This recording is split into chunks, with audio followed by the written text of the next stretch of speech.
Happy early Friday. Well, I gotta do this tonight because there will be no Happy Friday video tomorrow morning. Some things have come up that's going to occupy my time, and quite frankly, right through the weekend. So I won't see you until a Happy Monday video. I heard that Sanford found another way to distract his pickle sniffers away from the fact that he's not doing anything. He's abandoned all his projects, the mule car, and I think I mentioned recently too, he's going to build an electric go-car and whatever, whatever. He yacked about Marvel Mystery Oil and the history of it. I don't know what he said about it. All I heard was, hey, Brian, he's yakking about Marvel Mystery Oil, and now I gave him something to yak about it. I said, oh, yeah, gee, like, I'm surprised, I know a little bit about it. I know it's a pretty good product. It's not an oil that people would normally think of. It's not a motor oil. It's not from a, crude, refined, fossil fuel type glob that gets refined, into a motor oil. And, gasoline is a byproduct of the refinement process of oil. Before internal combustion engines, when they were refining oil, the gas that was a waste product, they used to burn it. Put it in tanks and fucking burn it. They had no use for it. That's why there's really no reason why gas is so expensive, because at one time they were burning it and throwing the shit away. They had no use for it, It's a natural occurrence in the oil refining process, You can't avoid it. It's going to produce gas. But anyway, it's not an oil that we think of. It's a mineral oil. In fact, it's very, very, very similar to a mineral oil you buy in the CVS, a drugstore, used for home remedies, home medicinal purposes. It's still used to this day. Children, they get constipated, you give them a teaspoon of that mineral oil, and it's very, very thin, like fucking water. This word plays a big part in the Marvel Mystery Oil, and it's very thin viscosity, if you want to call it viscosity. Give them a teaspoon of that. It lubricates their bowels and their stool, their turds, and it slips out easier. It helps them move their bowels easier. Relieves their constipation. It's a very good lubricant for human beings. It's a very good lubricant for automotive products, engines. Except with Marvel Mystery Oil, it has additives in it. Agents, cleaning solvents. And that's the purpose. It's actually a cleaner and a lubricant. Due to its molecular structure that's very small compared to motor oil, it's able to work its way into little areas, especially bearings. I got the hiccups. Bearings are very important. It gets into areas that motor oil may reach, but not completely, and it's a better lubricant that'll get into areas that normal motor oil won't necessarily give you the best protective lubrication. That's a key component to synthetic oils. I don't hear it talked much about these days, but when synthetics first came out, that was the one thing that they promoted beyond how you can extend your mileage between oil changes. It would not break down through thermal heat, friction, your internal gases and your combustion that gets absorbed into oil, turns your oil acidic. You know what acid likes to eat? Metal. Gee, guess what your engine is made of? Metal. Acid gets hungry, you know what I'm saying? That's why you need to change your oil as you should. Just leaving that old oil in there will become an all-you-can-eat buffet for your oil, Sanford ever talked about this? All we ever talked about was how you don't need to change your oil. It's a commie government conspiracy to get you to buy more oil, and make more profits for the oil companies. It does not break down. It just gets dirty. Hell, he said he's had oil in cars for 10 years, never changed it. Well, when you got a car sitting there for 10 fucking years, you don't even start it up, you don't fucking drive it. Of course you don't have to change your fucking oil, but guess what, Sanford? People drive their fucking cars, unlike you. They're not props to sit around and yak about and make big claims about, Not everyone is like you, okay? What this Marvel Mystery Oil does is it gets into little areas. I mean, I've seen it. You know, it's like water. It's got a little funny smell to it. That's the solvents, the agents, cleaning agents. And that helps clean out a lot of shit in your engine. I've worked on cars with people over the course of my life. They didn't change their oil. I mean, when I say they didn't change their oil, they didn't change their oil. And cars use oil between oil changes. Even a new car, it's normal to use a half a quart between changes. Back in the old days, you would use a quart easily, you know. And the longer you let it go, it's lost all its viscosity. That oil begins to now bake on that engine. I pull valve covers off of people's engines, man. There's a thick fucking crust in that fucking head. You gotta practically scrape it out with a putty knife. Valve springs look like fucking anthills, all crudded up. Push rods all fucking crusty and nasty. The rockers. The oil returns are almost completely blocked. You scrape it off with your finger, it comes out in hard fucking chunks like fucking dried up wall plaster. So you're not changing your oil, you know. Take Stanford's advice, you'll end up with an engine like that. And then when the lifters would start ticking because the oil was so fucking low, they kept using it and using it. Oh, I'll put a quart or two in just to quiet it down and keep driving the thing until it finally shits the fucking bed, you know. Change your oil. But that's the real main advantage, actually, of synthetics. That goes beyond the fact that you can extend your mileage between changes. It gets into areas due to its smaller molecular structure that normal motor oil won't necessarily get into as well. It's added protection with lubrication. That's what this Marble Mystery Oil does. That's even better than a synthetic oil. It has an even smaller molecule. Did Sanford explain all of this to people? When it comes as a fuel additive, these additives, these cleaning agents, solvents, will eat up any gunk that's in your fuel management system. Cleans out your fuel injectors. Carburation. Things are gummed up there a little bit, especially things that have been like Sanford, things been sitting around for fucking ages and not run. You know, any gas that was left in it, yeah, it gels up, you know. So like I said, even when I put my bike, when we put our bikes away for the winter, we run all the fuel out of it so we don't have that problem in the spring. You know, also a fresh oil change. We fresh oil in there for the winters. It cleans things out. It won't affect your combustion, your engine performance. It won't do a damn thing to harm it or affect its performance. Safer catalytic converters. It's kind of like a win-win with this product, you know. So, did Sanford explain all this? I'm curious. I didn't watch it. I just heard he was yakking about Marble Mystery Oil because it gave him something to yak about so he could avoid talking about all of his abandoned projects. You know what I mean? Gonna throw his pickle sniffers off the trail of all his claims and his projects. So, that's what I heard. He's yakking about Marble Mystery Oil. And also, and how I remember this was,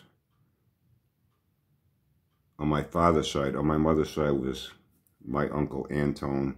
I cringe when I say my real Uncle Tony, Bobby Tasker's old man's best friend. That's how I got to know them since I was a kid, that family. On my father's side, my Uncle Richie. When I was young, he had a Ford Country Squire station wagon. The wood paneling down the side, fake. In the back area, seats folded down from the side. We could fit like 4 of us back there. Me, my brother, my late sister hadn't been born yet. And my Uncle Richie's, my 2 cousins, Anne Marie and Diane. The 4 of us would sit back there facing each other like this. In the back window would go down. We'd have our heads out the window like fucking dogs, you know. Yeah, you can't do that shit today. You know? And I remember the engine went on it. And a lot of times, you know, you can get a decent engine out of a junkyard, depending on what you want to do with it. Passenger car engine, you know, they're not beat up. They're not coming out of a Roadrunner or a Camaro or an SS Chevelle or, you know what I mean? A regular passenger car engine, it's driven normal, but the car got wrecked. It's got low miles on it. You need an engine. It was a lot cheaper to just do an engine swap. And even today, it's a lot cheaper to do an engine swap. Even a little fucking 4-banger. You know what I mean? To send it out to machine shop to have it completely rebuilt, it'll cost you a fucking fortune. Then if you don't know how to do it yourself, you got to pay someone to install it. On top of that, pull your engine, disassemble it, you know. Even today, your best bang for your buck, if you have a normal passenger car that just a daily driver, you know, and your engine shits the bed for whatever, and usually it's because you're not taking care of it. You're not changing your fucking oil, you know what I'm saying? As you should.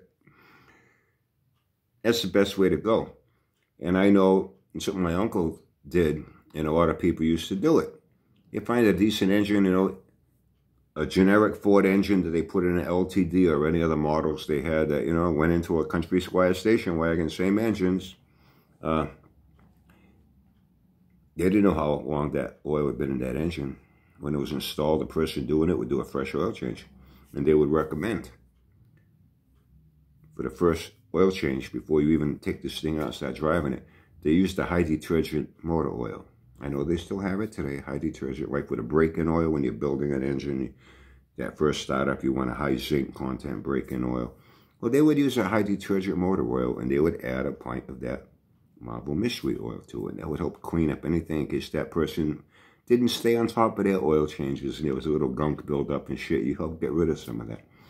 And they would throw in a pint of that with every oil change after that. You know, get that engine clean, you know. It was pretty much a common practice, what people did. Every once in a while, they throw a pint of that in their fucking gas tank, you know. Keep that, back then, carburetors, keep that carburetor all nice and clean. Fuel injection, now keep your injectors clean. It's a very good product. You know, I don't know what Sanford yacked about. Did he yak about any of this? If any of you watched it, you tell me. I only know what I know about it. From what I've seen people use it for, the benefits to it, and I really don't see any downside to it. I don't see any downside to using Marble Mystery oil, putting it in your crankcase or putting it in your gas tank.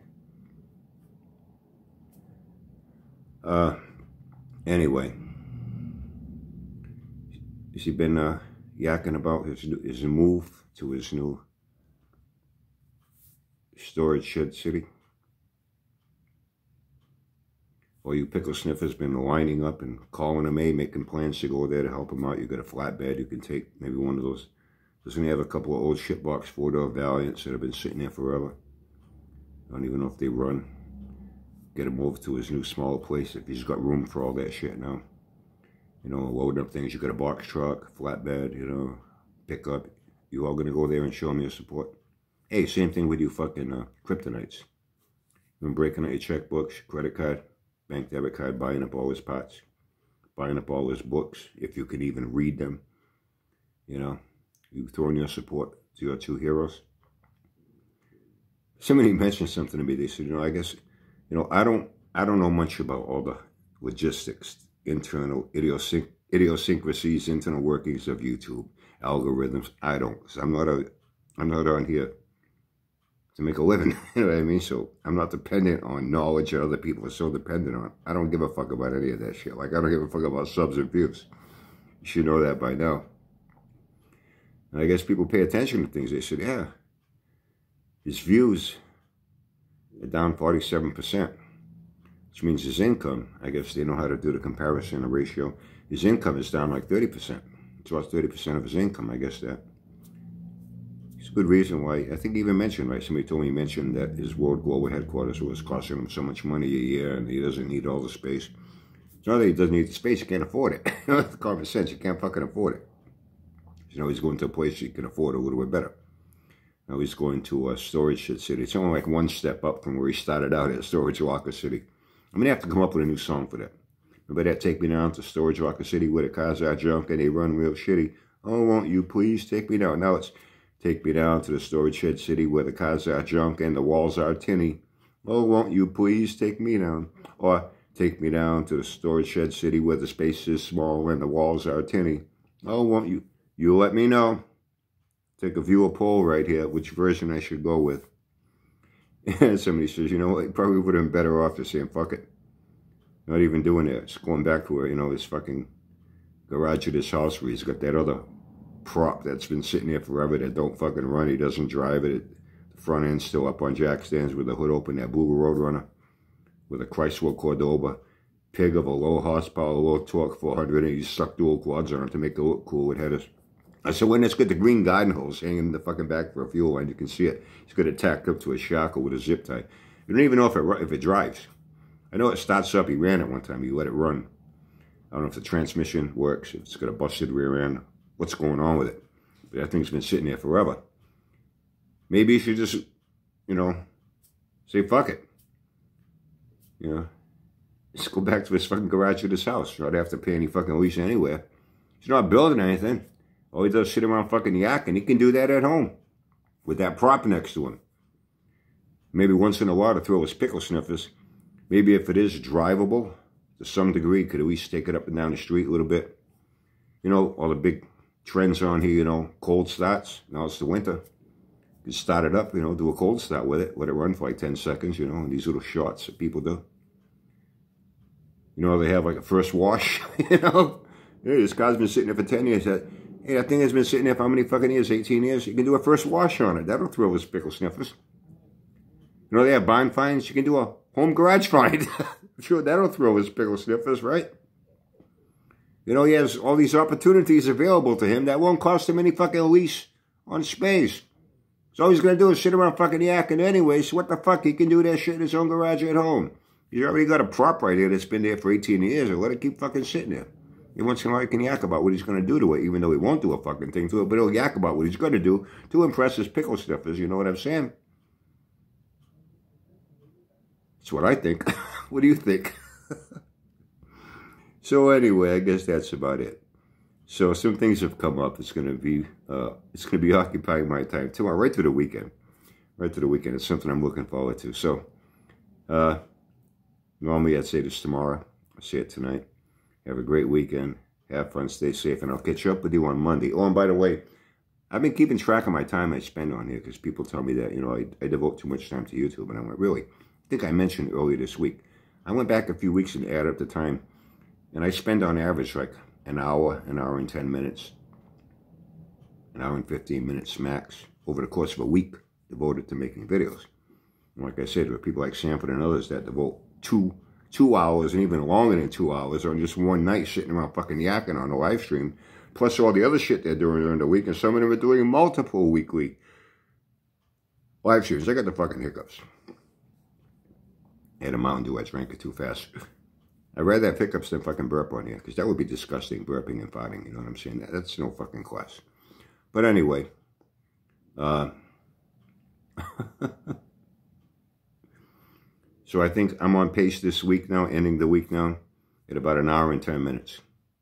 I'll tell you, man, I'm devoting way too much time to YouTube here. I don't know how I'm able to manage my life away from YouTube with the very limited little time I have left after devoting all my time to fucking YouTube. Have a great weekend. Have fun. Stay safe. Catch up with you on Monday. Let me know about the song, the new revised edition. Okay? Storage Shed City. Which version I should go with? Let me know on Monday. See you then.